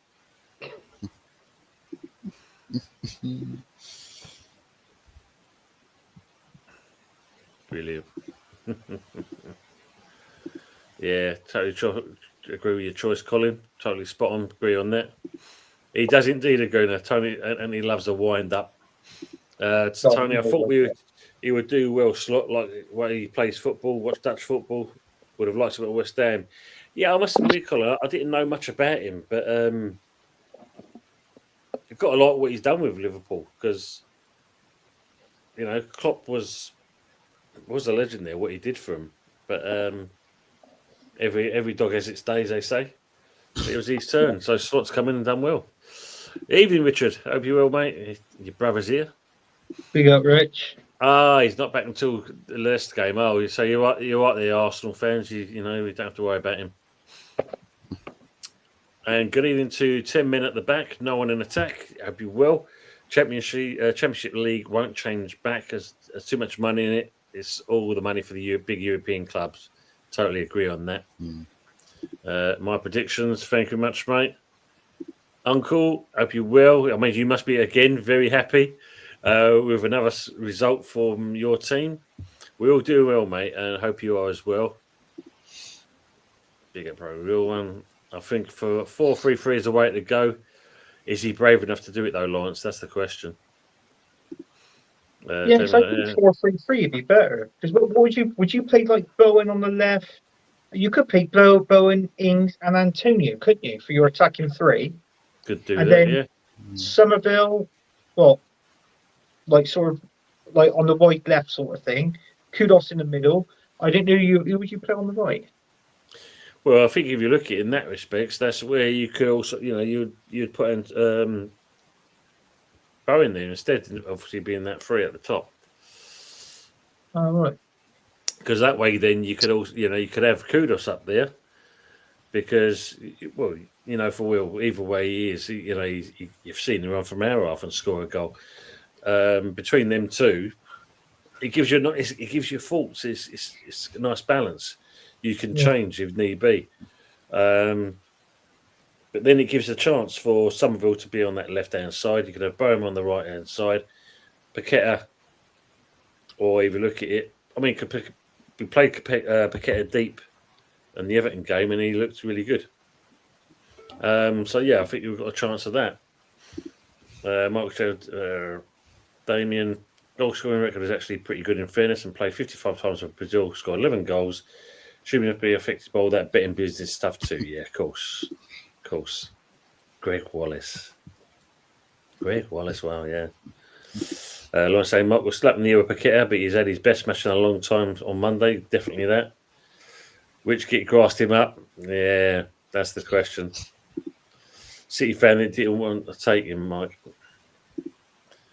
Right, let me get me forward and take a photo of Richard's thing. He always leaves one out at the end. Take a photo of Richard's thing. Yes, we're good at doing that. Smile. And in the chat there, brilliant. Got it.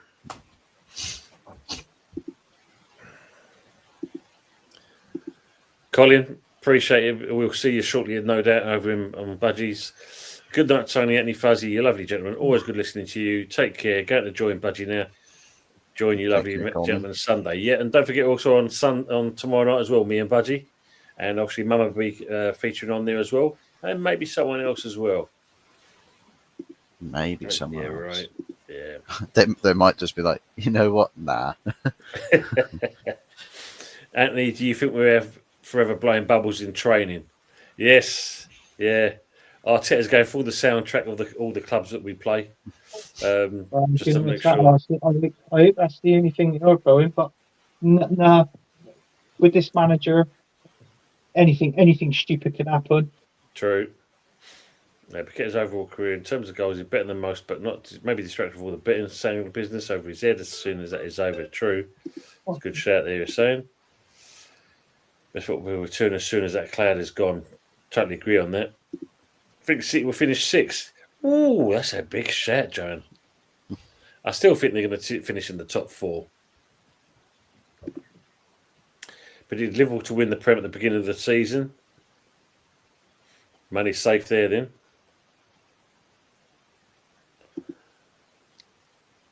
Pepsi had any scores. Cruising for a timeout there, Pepsi. You might just force Tony to start drinking Coca-Cola. Yeah, look, Matt's saying Arteta's astronauts will crash down to Earth with a bump on Saturday. Putting the scores in there. Pepsi talking nonsense as usual.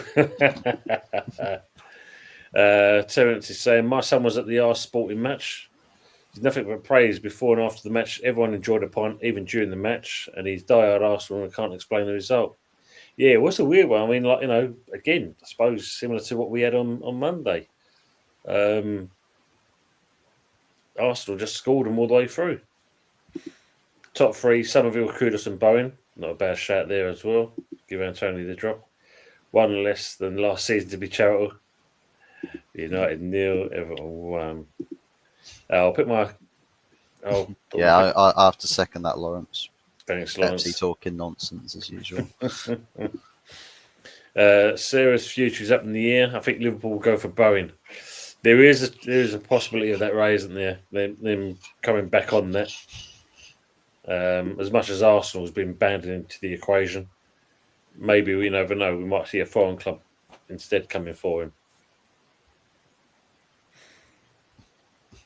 Just to put it back up in there, Gil and guys, just to remember, if you put it into your diaries, Christmas show, 18th of December, we'll have a little kind of giggle, maybe a little quiz going on there as well. You'll have an orgasm again. I got one right. Let me just show you where we are. Let me just move that over so it's near to where we want to be. Because again, on the fantasy, on our Premier League predictor, there's been a couple of changes. So let me. I've gone further down the table. Thank you, Michael. Appreciate that as well. I shall look for all these Pepsi to get your scores and that. But let me just show you where we are with Predictor League. Let me just move that there. Yes. So as you can see, there's been a couple of changes. Oh, Rich, you're a white wanker.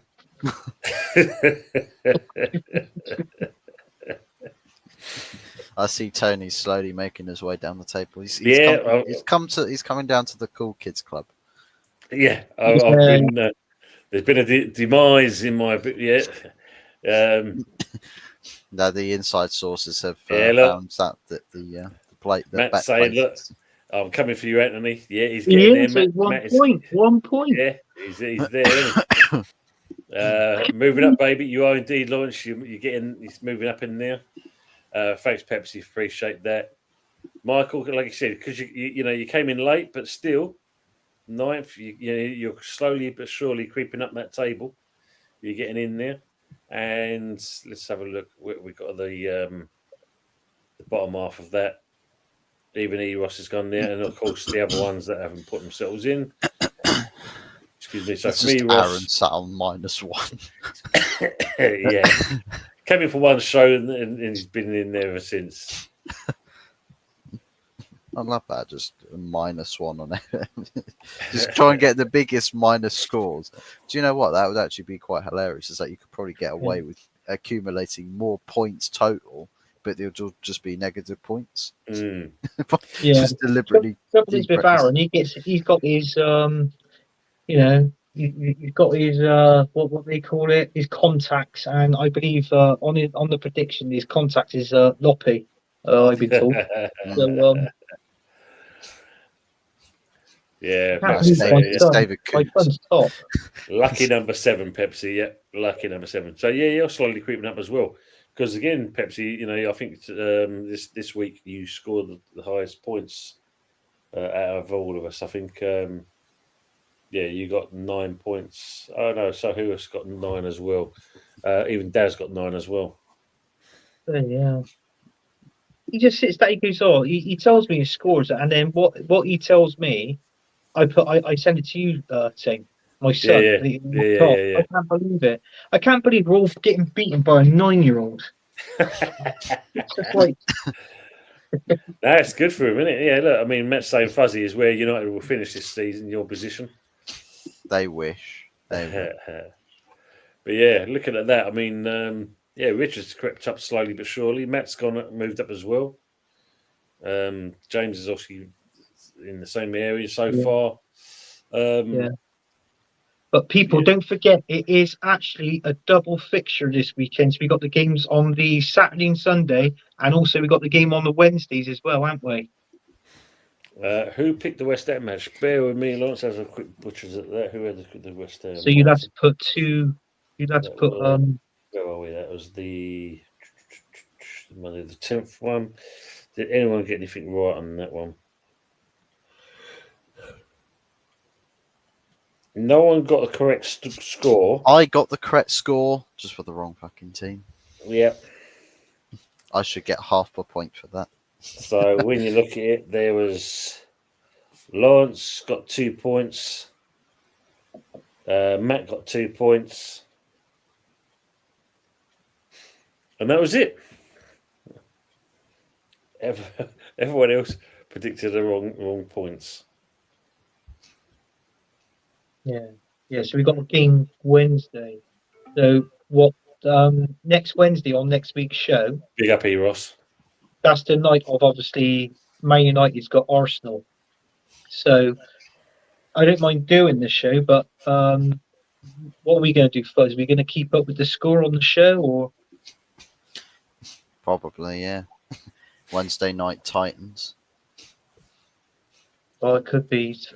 Tony will do a different thumbnail. He'll have me in one corner, you in the other, with the boxing gloves on.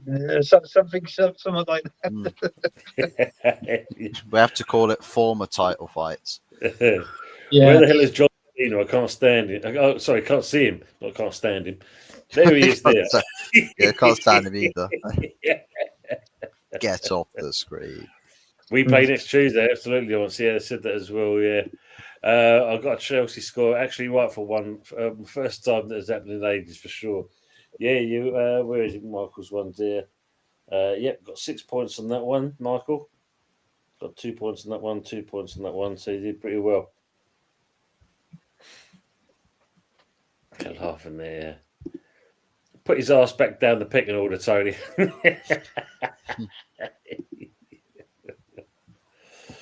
But yeah, but other than that,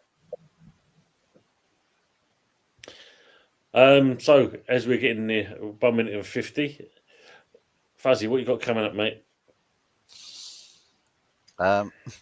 Well, I've got Thursday tomorrow. I've got Friday after that, and then the Saturday's coming up, and then Sunday following that. Oh, it's one of those, the short back and sides and the front and sideways. I don't know. The back, sack, and crack. Oh, yeah. Just to throw in more. But yeah, I think because, of course, we've got the Thursday night Europa League. There'll be a post-match reaction for that one tomorrow night, followed by a match prediction on the Friday for the Everton game. And then, of course, it's sort of holding out for Sunday, where we'll probably have a match. Probably, I don't know about the match reaction as to when that will happen, whether that be before, because I sort of work on the Sunday, so either have to be before Sunday night takeaway show or after, or during. Or during. Yeah. Anthony, what you got? So I understand you're going to be with Lee tomorrow night.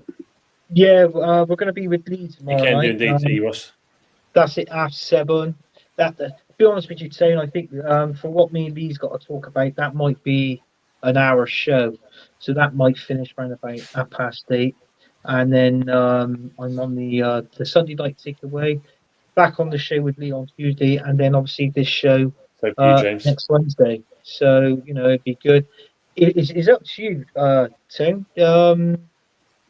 As I finish with Lee, it's entirely up to you. I don't mind if you want to send me the link and I'll jump on with you and Budgie, knowing you got Arsenal and West Ham coming up. Yeah, so we've got to do that because, as I say, we've got, Mama's going to be coming on to have a chat with us. There could be another person coming on as well, especially as a special day for them tomorrow. And, we could also do that as well. Yeah, that'd be safe. So, yes, good. So, tomorrow night, guys, for those who are still in the chat, we've got the West Ham review at 8 o'clock.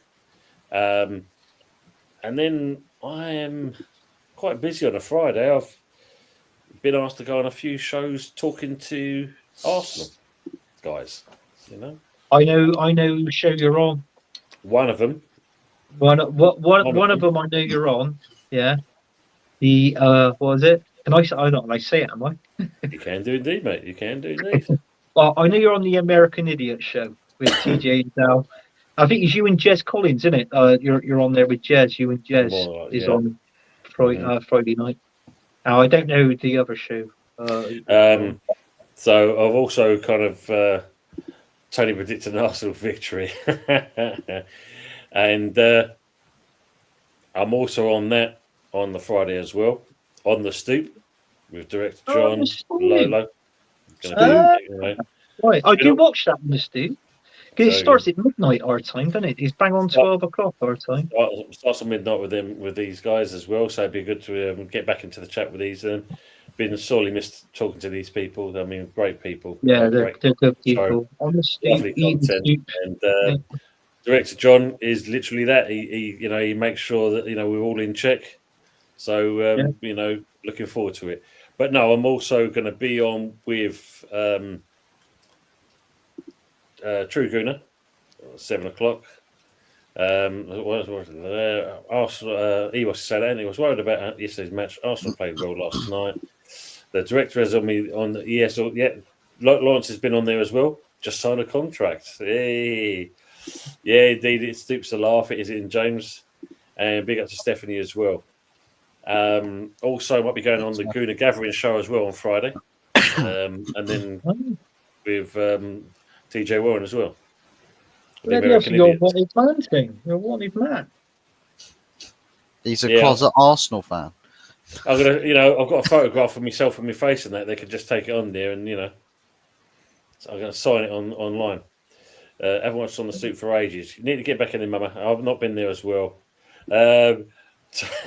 Tony's also on Talk Sport with Jim White. Yep, indeed. Yeah. So yes. Well, it could have been Jimmy O'Wara. I slapped him for us. God, I can't stand that guy. Director John say, look, he's wanted because he's bald too.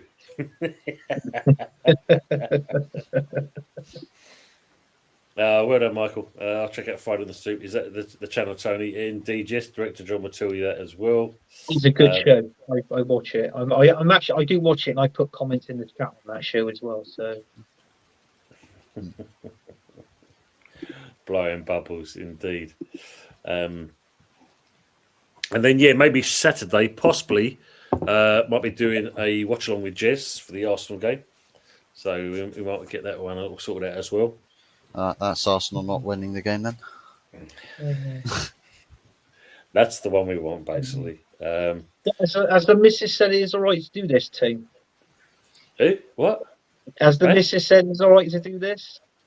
Yeah, of course. Yeah, absolutely. Yeah, no problems at all. It's spot on. No give her the money. Say, no, you can go out this weekend, love. I'm just all football weekend is all football related. Thanks, Stephanie. Director John is saying, Anthony, you'll have to pop on too. Oh, Tuesday. Yeah, I'll pop on. Director John, when you send me the link and that, I'll forward it over to Anthony as well, so he can get his sorry ass on there. We are desperate. We even asked Lawrence.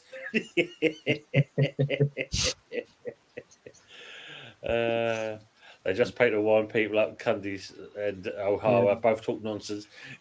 Yeah, definitely them too. That's for sure. Well, you'd be having it, team, on that show on the Stoop. Listen, if Arsenal wins, you can have it from me. You can have it from Stan the Man. I think he might pop on as well. If Stan Man's on there, because to see Stan the Man, we haven't caught up, catched up for a while now. I haven't caught up for him in a while, Stan. You flatter me too much. I don't think he was trying to give you flattery there, Lawrence. I think there was a bit more of a little kind of dig in there with a knife, I do believe, from Director John. I'm just saying. But, we should go from there, basically. He thinks your shit. Fighting talk from Fuzzy with Lawrence. Because of the position in the old table, that's what it's all about. But people in the chat that are still with us, and thanks for hanging around. It's been a good show. We've covered a lot about our three clubs. Arsenal, it could be the turning point again. Being how many turning points do they have? No, they've got Newcastle. Yeah. Come on, you Gunners! Yes, teach that out to a G team. And you as well. You take care as well, mate. You're welcome, Mama. Thanks for being in as always, and I'll send a link for you tomorrow for the show so you can join with me and Budgie. But yeah, hopefully Amarin's got a job to do. Lopetegui, let's hope he stays focused and learns from Monday's game. And if not, I'll be borrowing. Let's hope he gets sacked. Yeah, otherwise I'll be borrowing Fuzzy's hot milk and crying into it. Basically, simple as that. Yeah. It won't be that. It won't be that. It'll be it's not that. It'll be a pained orgasm. Yes, indeed. He'll fall off his chair.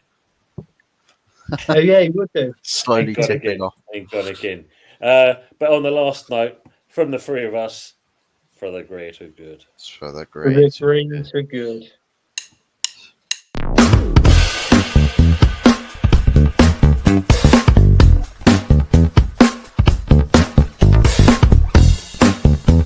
We're gonna kick your ass.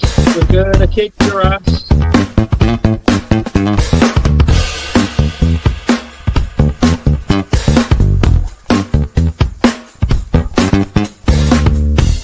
The story of Arsenal last winter Premier League title and ultra the story